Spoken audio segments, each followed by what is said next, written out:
how did it start? 2020, I felt a lump on my right breast. I went to shower, and then my breast had a big thing like a dimple. The doctors call it tethering. Nika imeumwa hivi na ndani. So I could tell.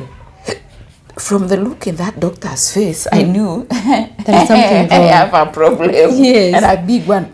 She was like, you need to see a breast surgeon now. I'm like, breast surgeon on a Saturday. I did the biopsy. And then, after biopsy, of course, the results were out. It was bad. I had stage 3 breast cancer. I was scheduled for mastectomy because now they had to remove the breast and the lymph nodes to avoid further spread. Oh yeah. Because don't forget that I'm now at stage 3C. So, 3C. So if anything, if one cell goes out of my body, it's stage 4. Then I started chemo. Yeah. That is where the story started. Yes, now I'm imagining the chemo journey. Yes, the chemo journey was too rough on me. Eyesight imeenda? Eyesight. At one point I could not hear. At one point I could not talk. My voice disappeared for 6 weeks.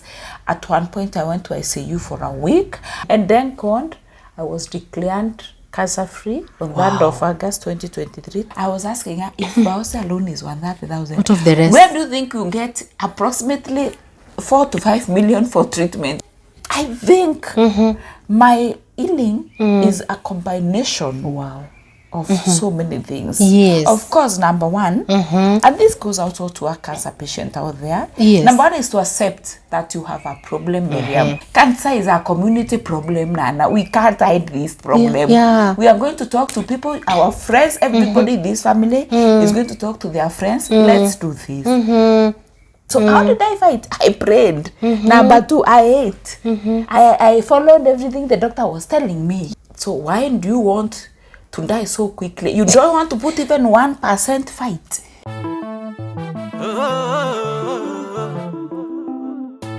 Hola mutangwa, hola mutangwa wito, sema na Sister Mary. Hola mutangwa wito, sema na Sister Mary. Natumai mko salama, mnaendelea vizuri. Thank you so much kuendelea kutufuata. Sema na Sister Mary YouTube channel. Wale wamefollow, thank you so much. Subscription, asanteni sana. Kama bado hujasubscribe, tafadhali enda pale YouTube, Sema na Sister Mary, subscribe, alafu tunasonga tena sana. Siku ya leo tuko na mgeni. She's not just a woman, si mgeni tu hivi hivi. She's a warrior. She's a fighter. She's a champion. Amepitia mambo mingi. She was diagnosed with cancer, breast cancer. Na bado akasimama na akakuwa very strong, and she's still strong and keeping well. Tunataka kumkaribisha, tuambie majina yake na tuelezee safari yake vile ilikuwa. Vile ilifika mpaka leo anaweza sema there is hope. Kunalo tumaini, kuna tumaini, usife moyo. Welcome. Karibu sana. Hello. Hi. Sasa. Poa sana Miriam. Yes. How are you? I'm fine. Tuelezewe ni nani, unaitwa nani, umetoka wapi? Okay, my name is Nana Kilemi. I'm a mother. Of course I'm a mother. Yes. I'm a mother of 2 boys. I'm a breast cancer survivor. Yes. I'm also a founder of an organization called Needy Cancer Health Initiative. I'm a civil servant. What else? I'm a sister, a brother, a friend. Yes. And a voice of hope. Actually, I'm a voice of hope. Wow. To so many people. Yes. Yes. That's me. That's great. Yes. I love that. Nana ametoka wapi? I'm from Meru. Yes. I'm from deep Meru. Ile baite. Kabisa. Muga. Ile no mix up. Ile kabisa. Yes. Wow, so nice. Yeah. I'm so happy to be with you today. Thank you. Thank you so much for the opportunity. Yeah. Same. Yes, thank you. Thank you. Sasa Nana, tueleze ilikuwaje? So yeah, I'm a breast cancer survivor. I was diagnosed in August 2022. And I was what do I say? Declared free 2023 August. So approximately my treatment took 1 week. 1 year. 1 year. Exactly 1 year, 12 months actually. Yes. And I was treated here in Kenya. Just by our local doctors in a public hospital. Actually, to be precise, KU. Yes. Kenyatta University and Teaching Referral. Yes. And how did it start? 2020, I felt a lump on my right breast. But you know the way people are. People is me. Ukafanyaje? I just took it lightly. I thought, what could this be? You ignored it? Of course, completely. Yes. And because I had come from a previous really bad divorce, and then I was really struggling. So I'm just thinking, this can't be. Yeah. This can't be. You can't imagine problem. that. Yes. So what literally happened in my breast, you know, during periods, our breast gets very sensitive. Yeah, and so stiff. the right one will be, left one will be okay. Then after days, weeks, still, my right breast is like, then I'm like, what is wrong with this breast? Like, it doesn't feel so comfortable. And then one day I'm touching my breast, I'm feeling a lump, literally. I'm like, something small, very hard. Then I'm like, my God, now what happened to my breast? Then I ignored. I said, anyway. It's not painful, what? right? No, it is not painful, but the breast is very uncomfortable. Ni kama iko na uzaa, nika kidonda iko ndani, so it doesn't feel right. Yeah. But it is not literally, it's not painful. So mimi nikanyamaza tu for 2 years. Umekaa nayo? Si unasikia ni 2022? Yes. At one point in that 2022, I was told I have COVID, I was anemic. And I remember that doctor was very concerned, like, what is eating up your blood? But of course, we are like, what is eating up my blood? Then I just ignored. So I continued with my normal hustles, nakunywa painkiller. Ile siku iko mbaya sana nakunywa painkiller. And you're okay. 2020, 2021, I was quiet. Then 2022, my body started shutting down. Literally, like my body started shutting down. You became weak? No, I became sickly. Okay. So I was so tired. You know, cancer is a very tiring disease. Your body literally gets very, very fatigued. So I was fatigued.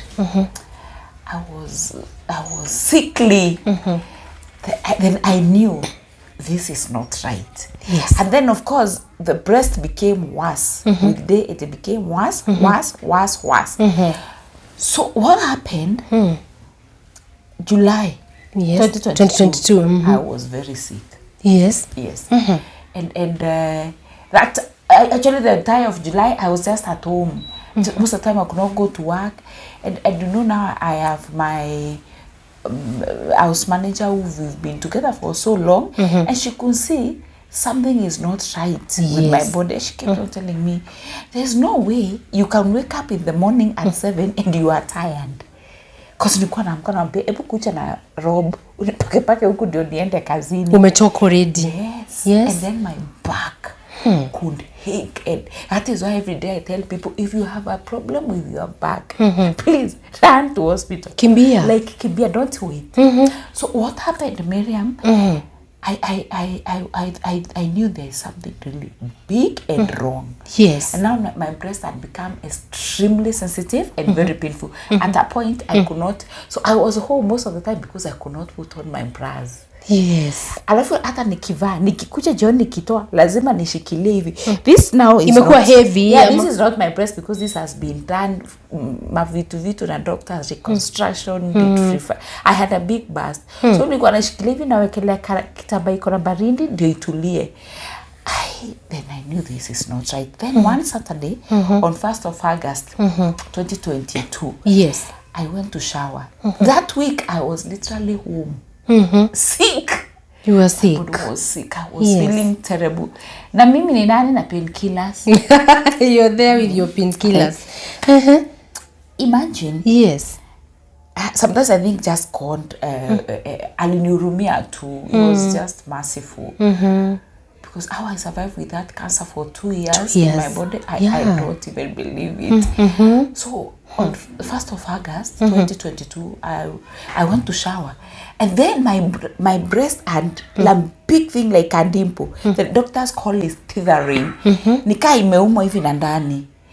At the nipple, that part where yes. Okay. So I'm just thinking, kwani matiti imeanguka? So that got me scared. Yes. So I took a picture, I showed my sister, and my sister is like, now we have to go to hospital. I'm like, go to hospital to do what? You're not even worrying? Then she's like, but this is serious. I'm like, no, this is not serious. You don't worry. Then you look around 11. Then around 3, my sister is like, Nanaki, me, I'm very sick. My stomach is aching. So could you nipeleke or say I can't drive? Okay. So I'm like, okay, fine, let me come. So I went. So it's not you now, it's your sister now. She tricked me. Okay. Actually, it's a way of getting me to hospital. To hospital. So when we went to hospital, she's like, actually, it's not me who is sick, dog. It's you. It's my sister. Tell her to show you the breast. So it's Saturday, late afternoon. So I could tell. From the look in that doctor's face, I knew there is something wrong. I have a problem. Yes. And a big one. She was like, you need to see a breast surgeon now. I'm like, breast surgeon on a Saturday? Why? Is that really so serious? Yes. She's like, yeah, it is serious. So we went. Sick one, of course, breast surgeon. Nilienda Monday. I went to a breast surgeon at KNH, at Hospital Plaza, Doctor's Plaza. I saw this surgeon. Of course, immediately he said I need to do a mammogram and ultrasound. Yes. Immediately. That week, those results, I went, did mammogram, ultrasound. Of course, the results were really not good because I had 3 lumps, not even one. Not even one. I had 3 lumps on my right breast, and the lymph nodes were swollen. So, before we could leave, that doctor said that I need to do a biopsy to immediately say what is the problem. Is it growth ni nini? Yes. So we went, I did the biopsy, and then after biopsy, of course, the results were out. It was bad. I had stage 3 breast cancer. Let me ask you, Nana. Now the doctor said and confirmed that uko na stage 3 cancer, breast cancer. How was that to you? Like, sasa umeambiwa, ilikuwaje? It was, of course, very bad, Miriam. Yes. I was literally broken. You know, cancer diagnosis is not easy, really. Yes, it is not easy. Yes. I was so broken. I was really annoyed with God. I was like, really? Mungu. Yani, kila kitu na. Why is this it? Is a marriage, it did not work. I lost my job. I'm really struggling financially now. Then cancer. I remember that weekend when we did that biopsy. When the results came out, I was left. I told my sister to pick my children. Everybody. I just want to be alone. I cried my mind out, by the way. Jesus. And I said, God, we are not together anymore. Uko na Mungu amekuacha. By the way, just because now where are you? Just don't. Wherever you've written my name, Rabbit. I was so annoyed. Are you serious? Yes, like literally. I was like, you can't do this to me. Yeah. After this, very, very rough for me. It was. I don't remember the last time I felt so bad after such news.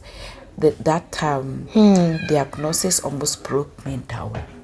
I can imagine. Yes. Sorry. So after that, so it is now looking for treatment options. So then, because we're in a private hospital, we had to move because it became very costly. We came to a public hospital. Yes.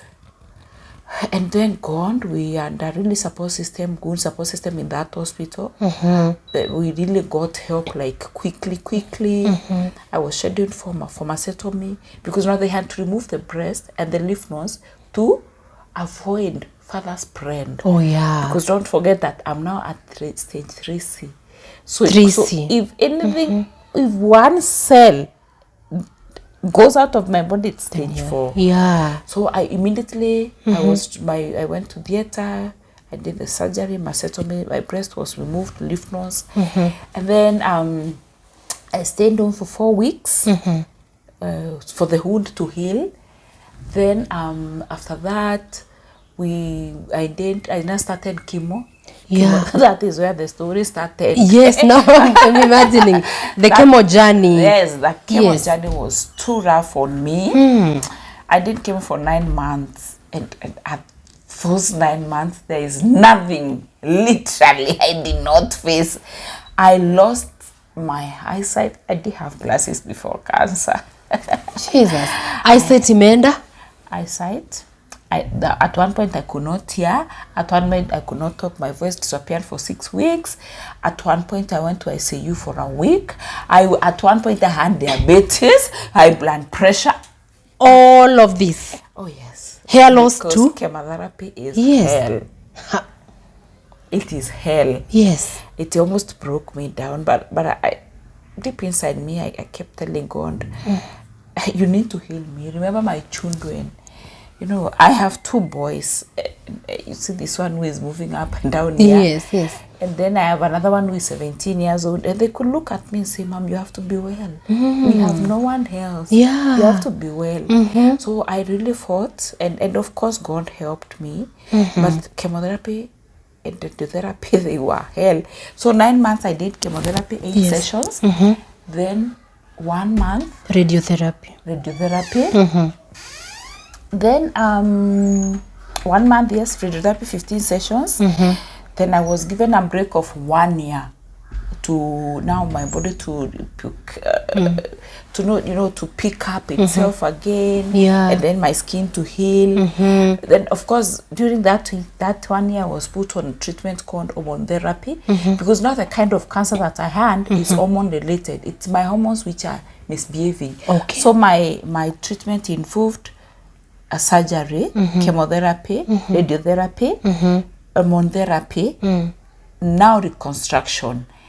So the kind of treatment I'm doing now is the last stage, but it takes long. Yeah, it is 7 to 10 years. 7 to 10 years. Yes, 7 to 10 years. I take some drugs every day. And chemo and radiotherapy was something. It was very rough for me. Yes. And after that, I went for PET scan. PET scan is a scan you do to check your entire body if there is any cell which is remaining. And then God, I was declared cancer-free on 3rd of August 2023, total remission. So after 1 year, now this year Feb, now. Yes. Yes. Feb again. I went back to theater for breast reconstruction because I was like, I can't be without a breast, man. No way. Lazima you hapo. Yeah, so I went back for breast reconstruction, same hospital. I was done for breast reconstruction. They pulled some tissues from my tummy. They pulled some tissues under my skin, fumed the breast with tissues, the breast reduction on this other right one, and a tummy tuck. That's how I got a new body. Yes. And look, you're so beautiful. Hakuna mtu anaweza imagine hizo vitu zote. Right? Wow. Yeah. So let me ask you. There is a point umetuelezea, like after sasa kuambia uko na cancer stage 3C, you just want to be alone. Utai mtu mwingine. What was running in your mind, like says, sitaki kuona watoto wangu, nataka tu niwe peke yangu. Ulikuwa unafikiria nini? You know one, Miriam, imagine you are hustling, even putting food on the table is a problem. Yeah. Leave alone treatment ya cancer. Biopsy alone was 130,000. Remember we were in a private hospital. Yes. So I'm thinking, I was asking my sister Ruth, if alone biopsy, and that time I had 9 more tests to do. I was asking her if biopsy alone is 130,000. What of the rest? Where do you think you get approximately 4 to 5 million for treatment? Yes. So I was like, what was going on my mind? He's losing hope actually. Yeah. I was like, I don't want to do this. I can't fight. Even fight with what anyway? You don't have anything to fight. I have no cover, I have no money, I have nothing. Oh God. And then, you know, my sister kept on telling me, Nana, we are going to look for that money. Yes. And then my siblings said, shut up, we will pull this through. Yes. Money is in people. And of course, we did a fundraising, and I'm really grateful to my siblings because I really got an amazing support system. Yes. From the day of fundraising, you know, we did 2.5 million in 6 days. Wow. I didn't even know I have so much support. Yes. And apparently nowadays everywhere I go, I'm going to introduce myself. I'm Nana, especially in Mero community. People are like, but we know you. We want you a fundraising. Ulipona kwanza. Yeah. So of course that is everything. Of course, now when I'm going to hospital, money is there. Yeah. And the support system. Then my friends also really supported me. Yes. Then when I went to hospital, also the support system was amazing. Yeah. So I think my healing is a combination of so many things. Yes. Of course, number one, and this goes also to a cancer patient out there. Yes. Number one is to accept that you have a problem, Miriam. You must accept that you have a problem, and a big problem. A big one, not even a Because I small remember one. my sister telling me, do you know, Nana, you are in a big problem. Deep inside. Yes. Akaniambia unajua sahi lazima tuitikie. And then I remember my brother telling me, my older brother telling me, because the idea of the fundraising was, he said, cancer is a community problem, Nana. We can't hide this problem. Yeah. We are going to talk to people, our friends, everybody in this family is going to talk to their friends. Let's do this. And let me tell you, once you accept, then it becomes very easy. Exactly. So me, I accepted. You accepted. And one of my acceptance was like, yes, I have a problem. A This big is a one. problem. So first, everything my siblings were going to say, because I'm a single parent. So now my decisions were being made by my brothers and my sisters. Yeah. Even now I'm their property. I look, before making any decision, to be Yes. tell us because you are our problem. Exactly. And you know what I did?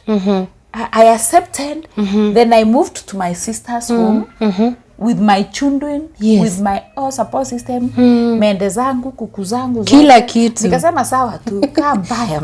Yes. Nana, you know what? Go down. One day you rise up again. Wow. You know, that was really difficult. I know. You know, moving my freedom, I was like, and the devil is a liar. But I had to accept so that I can heal.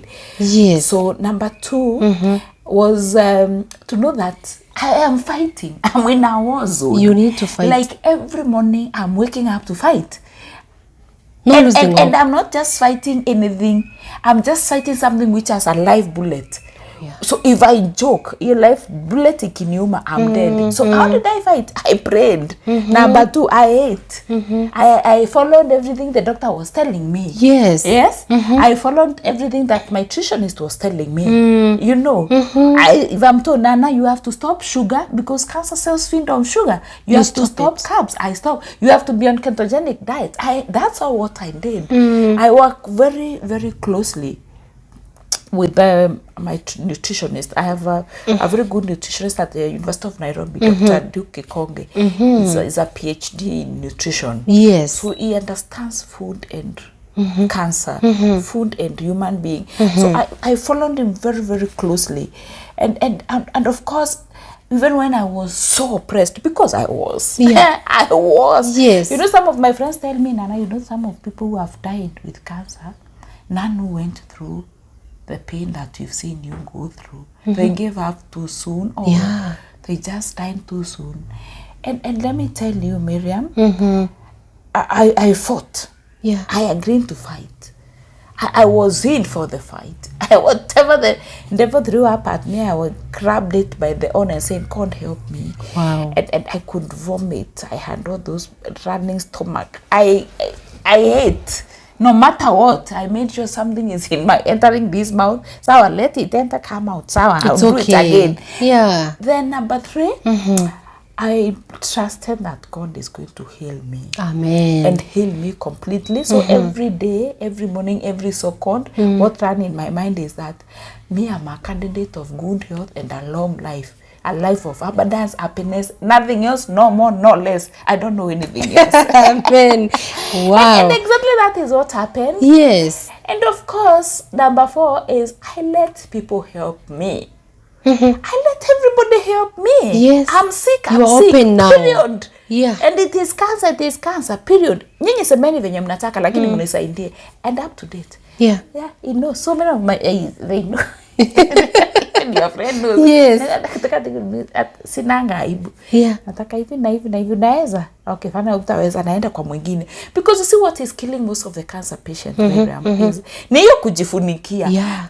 Watasema nini? Nani atasema nani? Who really cares? And why are you even concerned about what people will say? Lazima watu waseme. After all, kama usemu, there is a problem. Problem. Yeah. So literally, so now my message to people out there, to families, caregivers, cancer patients, one, you have to auto accept. Number two, know that every morning you wake up to fight. Number three, believe in God. Number four, let people help you. Yeah. Wow. Nana, we've seen watu wengi wakiambiwa wako na cancer. Kitu ya kwanza wanafikiria ni death sentence, you know. Mtu anafikiria okay, I have cancer, so what? Mimi hata chemo sitaki because at the end of it I got to die, you know. Yeah, so wengine wanakuwa na hiyo mentality ya now this hakuna haja ya chemo, hakuna mimi I don't want anything. And they're there. Unajua hiyo sasa inawamaliza hata zaidi. I know. Yeah. But then who is not going to die? So why do you want to die so quickly? You don't want to put even 1% fight. No. You know, let me tell you, cancer is not a death sentence. Yeah. There are so many people who have fought and come out. Yes. I being one of, and another.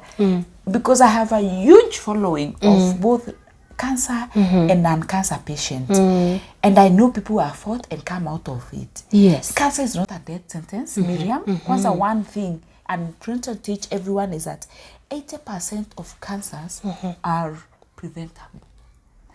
Through simple things. Yes, good which are eating habits, exercise, take water, go for medical checkup. Simple things.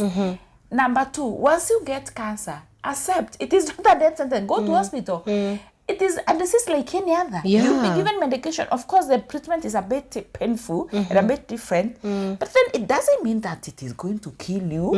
And who's saying that all these people who are dying out here have cancer? See, people are dying of different. Yes. So that mentality has to come out of your mind first. Yes. And then you have to shield yourself. Also, you have to protect yourself. Once you are diagnosed with cancer, protect yourself from so many earthing. Follow doctor's instruction. Yes. Follow your nutritionist. Hizo maneno zingine watu wengine kina Miriam, kina Ari, kina nani, hizo ni propaganda, my friend. Rumor mongers. Yes. These people know nothing. We are not experts. Wanasema hivi na hivi na hivi. Who told you that cancer can be cured by herbs? Of course you will die if you don't take conventional medicine. You have to go to hospital. This is a lethal disease. Yes. And a lethal disease requires lethal treatment. Yeah. Period. Herbs. Nini hizo vitu zangu ziko hapo zote unaziona, hizo ni food supplements. Huko niko na miti shamba lakini at the end of the day lazima nikunywe tamoxifen zile nimeandikiwa na oncologist. Yes. You understand? Yes. Lazima nikuwe na painkillers pale zile nimeandikiwa na oncologist. Lazima nikuwe na dawa za nini zile nimeandikiwa na oncologist. Because she is the expert. Hizi maneno zingine is by the way. Lethal treatment for lethal disease with lethal treatment. Period. Just that. Yes. Yes. Wow, Nana, you are a fighter, and I think, and I'm happy at least you accepted the whole thing. You know, acceptance is everything. Of course. Yes. There are those people who are watching us, Nana, and maybe mtu ameambiwa kuna cancer and he or she thinks this is the end of life, ndo mwisho wa maisha. Unaweza mwambiaje?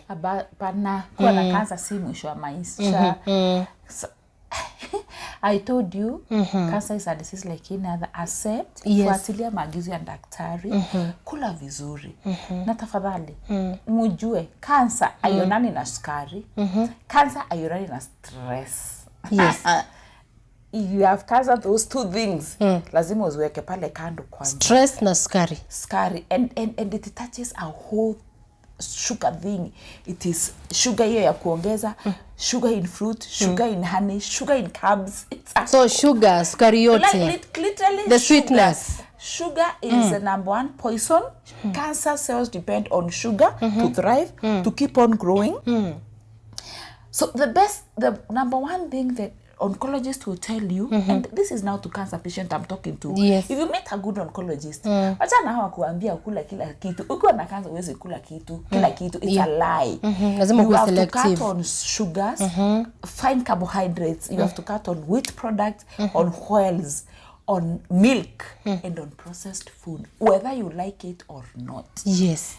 Yes. Where? Yes. Number 2, you have to understand that if you don't take medication, utakufa. Simple. Period. No another way about it. What? You have to follow what the doctor is telling you. No shortcuts. No shortcuts. Yes. If you're going to do for those blood works, enda before uende chemotherapy. Ukiambiwa na daktari enda CT scan, enda. Wachana na maneno ya rumor mongers. Because that is also another killer. Rumor mongering iko huku nje. It's a lot. Na enemies of progress. That is why I call them. Yes. Yeah? Please make sure you are in hospital. Go to hospital. Follow your doctor's instructions and fight on. Yes. Don't give up so quickly. Even the Bible says the kingdom of God suffers violence. Violence. Yeah, we'll take it by force. Yeah. So wake up and fight. Come on. Sio rahisi. And especially my fellow women. Yes. Na mwante kuattach cancer na emotions. Hiyo ugonjwa, it is so personalized. It is not for your husband or your family or your children. It is your fight. Fight. Yes. Kama huyo mtu hayuko atake kukusupport, wewe endelea tu my friend na maisha yako. Yeah. Because we having a problem with women, Miriam.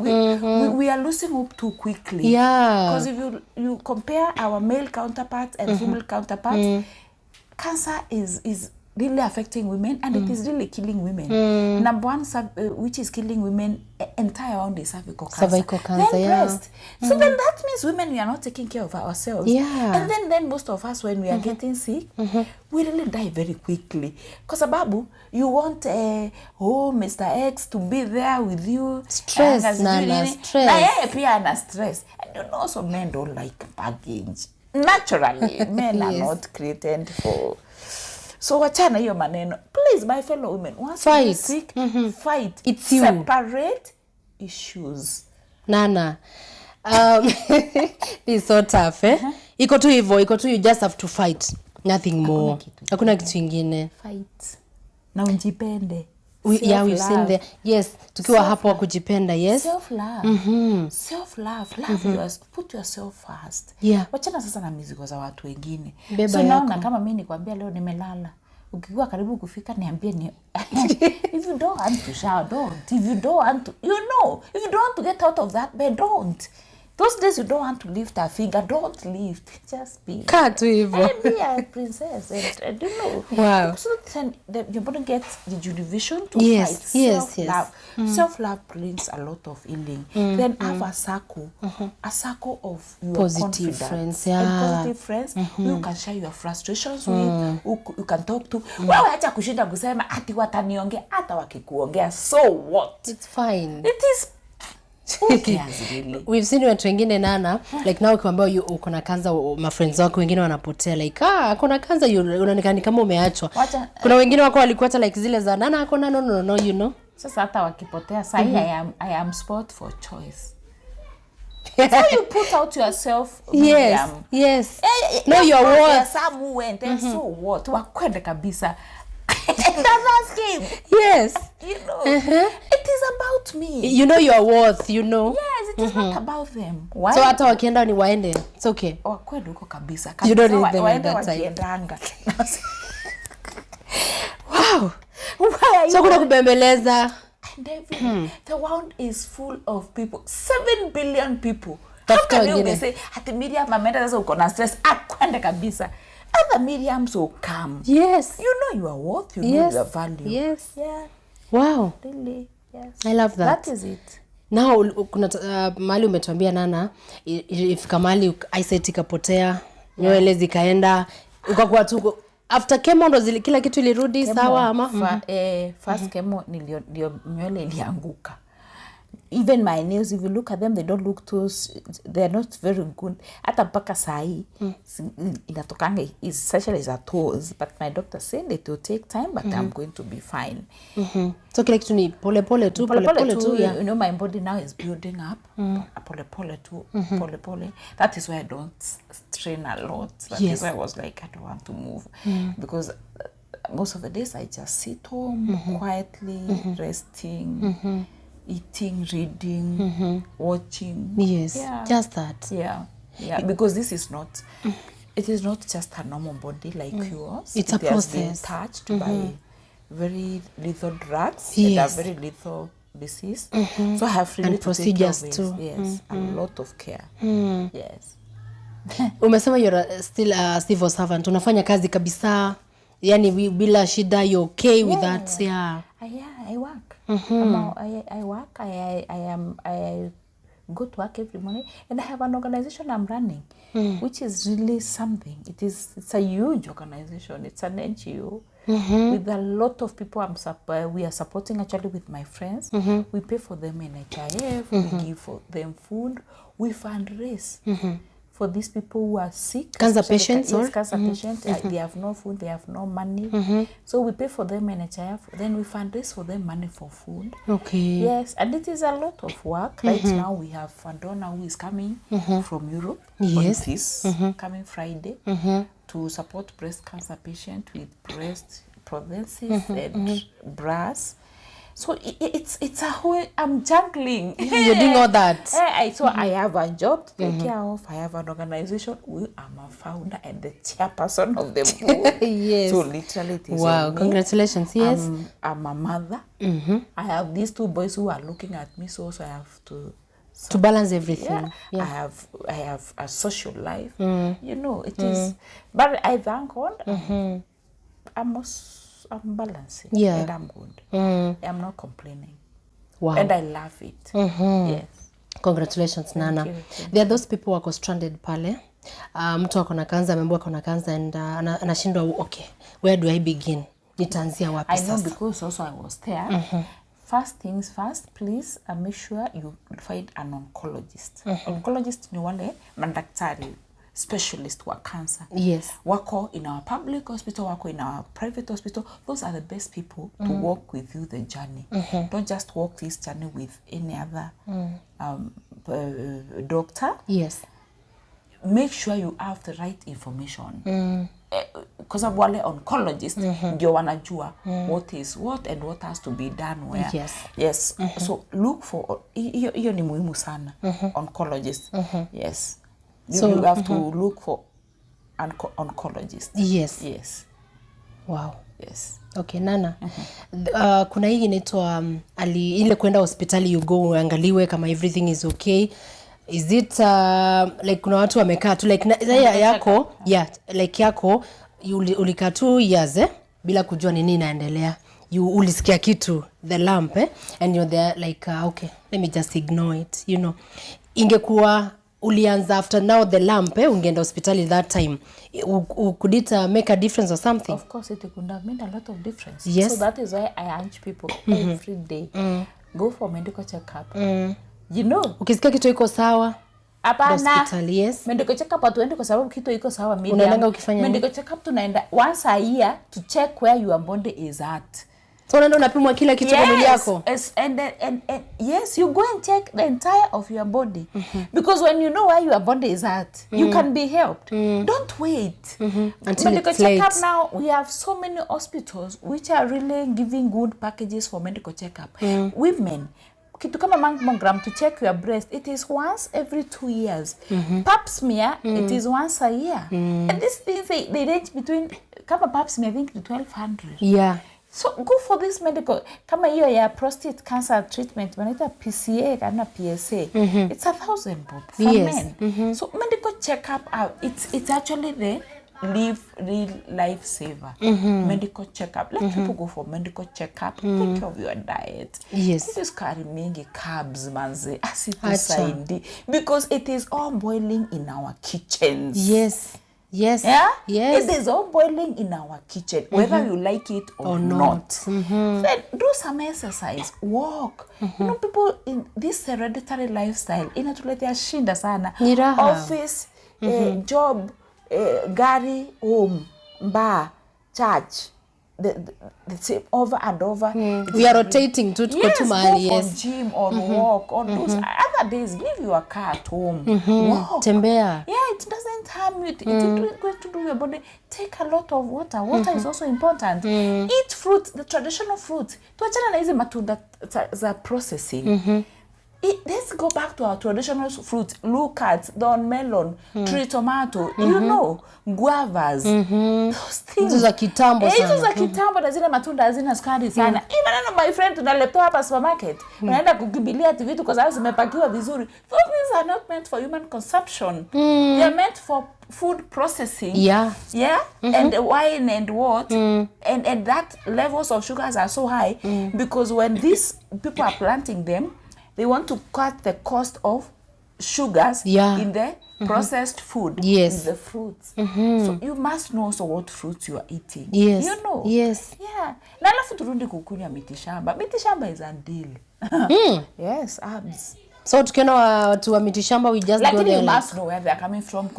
Of course. Dunia pia watu wako na maneno sana. Wanakoroga anything. So na like mitishamba is good. Especially if you get those raw ones, ile unapatiwa miti uende ukachemshe wewe mwenyewe. That's okay. That's really good. And the leaves. You know, literally Miriam, God gave us everything. All these trees we see out here, they are medicine.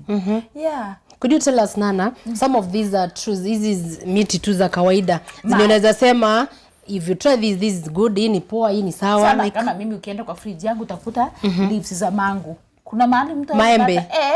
Leaves za popo, leaves za moringa, leaves za swasop. Hizo vitu zote naweka pamoja na boil na kunywa tu pole pole. Na kunywa niko na zingine hapo roots. Sijui zitoka Mount Kenya wapi. Because everything lands at Nana's home.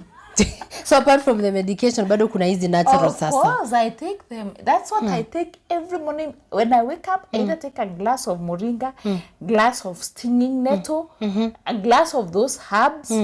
Jioni the same. I have food supplements. You can see them there. Yes. Yes. Like self-love. Hapo ndio I practice. Yeah, so una kila kitu. Wow. Yeah. Now this one needs a lot of dedication. A lot of dedication and a lot of discipline. Yes. Discipline is key. But if you go through what I went through, hauta give up hata kidogo. Hautaambiwa na mtu. You just do it. Kwangu kienda kuzitafuta. And water is medicine. Yes.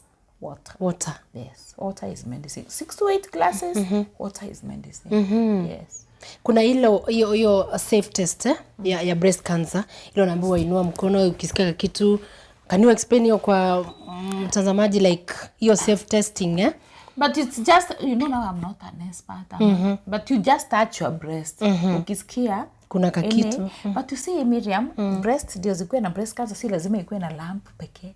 If your breast are very sensitive, go to hospital. If your nipples are extremely super sensitive, you know, the other day I was explaining to some men, and they're like in nipples they are sensitive. I said there is a sensitivity between when you are being touched by a man and when you are touching yourself. So you must differentiate. Kuna tofauti. Yes, because sometimes you can touch your nipples and they really feel extremely sensitive. That is a very bad sign. When you squeeze your breast and there's anything coming out and you are not on your periods, you are not ovulating, you are not breastfeeding, run to hospital. Yeah? Yes. Yes, not a must breast zikuwe na lump, zikuwe na cancer. There are different signs, yeah. Yes. Okay. That is why it is very important to go for mammogram. 35 years and above, mammogram. 35 years below to 20 years, ultrasound. Yes. Yes. Wow. Yeah. There is a friend of mine, alikuwa na breast cancer bado. Now what happened, it wasn't the lump now. It was the nipple ilingiana ndani, you know. Ikasink. Yes. So aliamka and I was like, why is this thing? Sioni kitu. So after wending kwenda hosi nini akaambiwa kuna breast cancer. So it's not about the lump. No, even mine, one of my friends now is being treated at KNH, I think. Yes. Her breasts were just sensitive. Imagine. Like, matiti, nini. Si kawaida. No lump. whatsoever. No lump, not a single lump. Yeah. She had breast cancer stage 3. Yes. Now to those people who are almost giving up, wako tu and they're like, hii maisha bana, no. How do you tell them? I know there are so many Aki. I know. Yeah. I clearly understand where you are at. But my point to you is, don't give up without a fight. Yeah. Don't give up too quickly. Fight. And then don't confess with your mouth that mimi sitaweza. Sasa hiyo ukifanya hivyo pia, you are letting the devil win too quickly. Don't give up without a fight. At least fight. At least fight. Yes. And have some hope. Because the power of death and life is in our mouth. Yeah. And your mind does what you take. Actually, cancer is a game of the mind. Cancer inapenda kuchezea akili za watu sana. So don't give up. Don't let your mind play you. Yeah? Every morning, just tell your mind that you are the bigger person. Yeah. So it must obey you. So when the boss. Yeah, don't give up too quickly. Yeah. Wow, that's nice. Fight. Yes. Fight. Yes. Fight. Yes. Yeah. Nani umesema uko na organization yenye una lead, you're doing that moral support nini and all that. What's the name of the organization? Nindi Cancer Health Initiative. It's a registered NGO. Yes. We have 4 objectives. Of course, number 1 is to pay for NHIF. Why we pay for NHIF? For people to be able to attend to treatment. Number 2, we do food bank program. Yes. Ndio wale watu wanaenda hospitali pale na hawana chakula, wapate chakula. Yes. Number 3, tunafanya a lot of advocacy awareness. Umesikia sana kwa hii maongeo, nimeongea sana maneno ya awareness. Diet awareness because 80% of cancers are preventable, Miriam. So we are doing a lot of advocacy. Yes. And then also tuna survivorship program. Hiyo bando tunatafuta funding. The NGO is only 1 year old. Oh yeah. But so far we've paid for 90 patients. Wow. And NHIF. And we pay for 12,000 per 2 years. So it's approximately 1.2 million. Yes. In the span of 1 year, and it's just local fundraising. And most of our patients don't go without food. Yes. So literally we are trying.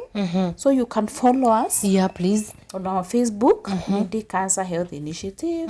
To call LinkedIn, the same name. To call Instagram, tuko Twitter, na tuko na website. Kwanza website tunaitanga our ground. Where you see all the things that we've done. www.indicancerhealthinitiative.org. Also on my Facebook, my ados, my private ados. Yes. Na Kilemi too. Ivo. Nana Kilemi. Facebook, Instagram, LinkedIn, Twitter, Ivo. Yeah. Yeah, Ivo too, Nana Kilemi. Yes. Yes. Wow. You follow, like, share. Follow. We have a lot of information on those pages. Yes. Especially on matters diet. Yes. Wow. Nana, Yes. we are so happy. Thank you. Oh, umetuambia kwamba we need to fight. Like every day you really need to fight. And not even cancer alone. Yeah. Everybody. Bila hata maisha imefika. Wake up and fight, my friend. Usipofight utabebwa tu. Utabebwa tu. Ulifanya reconstruction, eh? Yes. Hii ndo improve your self-esteem or something? No. I did it because I'm a woman. What do you mean, Miriam? Wow, yes. I did it because I'm a woman. And Yes. I wanted to. I don't know what people fear. Of course, it is a bit costly. But for me, I was like, no, I'm going to do just this. have to do this. Yes, I did it. And everyone was like, it is so soon. I was like, what do you mean so soon? See, this is my body. Hakuna mwili ya mtu hapa nimeomba. Ni yako. Yeah, look at me now. You look so nice. Yeah. Eh? So beautiful. Yeah. So kila kitu iko sawa. I did the construction because I'm a woman and I wanted to. Okay. Si tulisema self-love. Yeah. Kwani Yes. self-love inakuja? Ndo hiyo sasa. Yes. Wow, that's nice. Haya basi. Sasa kwa those cancer sana, breast cancer survivors. Wenye wako tu they're still fighting. Waambie kitu. Na wale wamepoteza pia matiti na hawana. Oh yeah. Please reach out. We give breasts. Every day I give women breast. I give crocheted breast. Now we love prognoses breast for free. When are you giving out this breast? I want to be there. I will let you know. The Yes. day will be in Nairobi because first we are going to my home area. Meru, Charity of course. because at home. Lazima tuende Meru. Yes. Yes, of course, and being a leading county with cancer cases. Then so to all women, Yes. you are enough. You are okay. Without that breast, you are still okay. You are enough. Let nobody lie to you. At umekata mastiti, you are less of a person. You are enough. You just be yourself. Walk with your head high. Take care of yourself. Tumesema self love. Yeah. If you need a prognosis, reach out to me. Nimesema mahali tuko kwa pages, social media. Please go out, check out, reach out to us. Yes. And let's fight on. Yeah. Yes.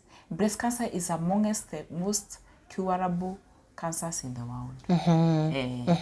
Yes. No room for giving up. No. So Yes. fight on. Yes. Wow. Na to separate emotions, to separate issues. Tutaseparate aje Nana? Issues. Kama ukikonjeka my friend ukonja ni yako. Wewe ndio kufight. Acha kumdrag watu wengine You're all alone, eh? Yes. Fight on without attaching emotions. There is something there. Because wazama wataniangalia vibaya. Waambie tu. No, like, but I told them. Okay. I see you, Nana. I see you. Anyway, that's so interesting. So, Nana, thank you so much. Thank you. I love your positivity. I love your... You're a champion. Simply, you're a champion. You're a warrior. You're a what? Everything. Thank you. Yeah, so we are so happy to have you on Sema na Sister Mary. We'll also reach out to us kwingine tu tuendelee tuna ku create awareness, especially about diet. Yes, exactly. Yes. Yeah, so tukikuita you come through, right? Yes. Thank you. No worries. Thank you, I Nana. will. Kwa tunaandika namba za Nana hapa so that kama uko na swali ama you want to reach out, reach out, then mnaongea ana ku encourage ujue ya kwamba uko peke yako. Yes. Yeah, no room for giving up. We are really fighting and we have to fight. Thank you, Nana. Thank you. Asante sana. Thank you so much. Tumefika mwisho wa Sema na Sister Mary siku ya leo. Tumekuwa na Nana. She's a warrior. She's more than a warrior. She's more than a conqueror. She's a real fighter. Amepitia mengi, but now amesema no room for giving up. So lazima tutaendelea na maisha. We are really fighting. So every day is a fighting day. So lazima uchangamke. Hakuna otherwise. Kuna tumaini. Don't give up. Thank you.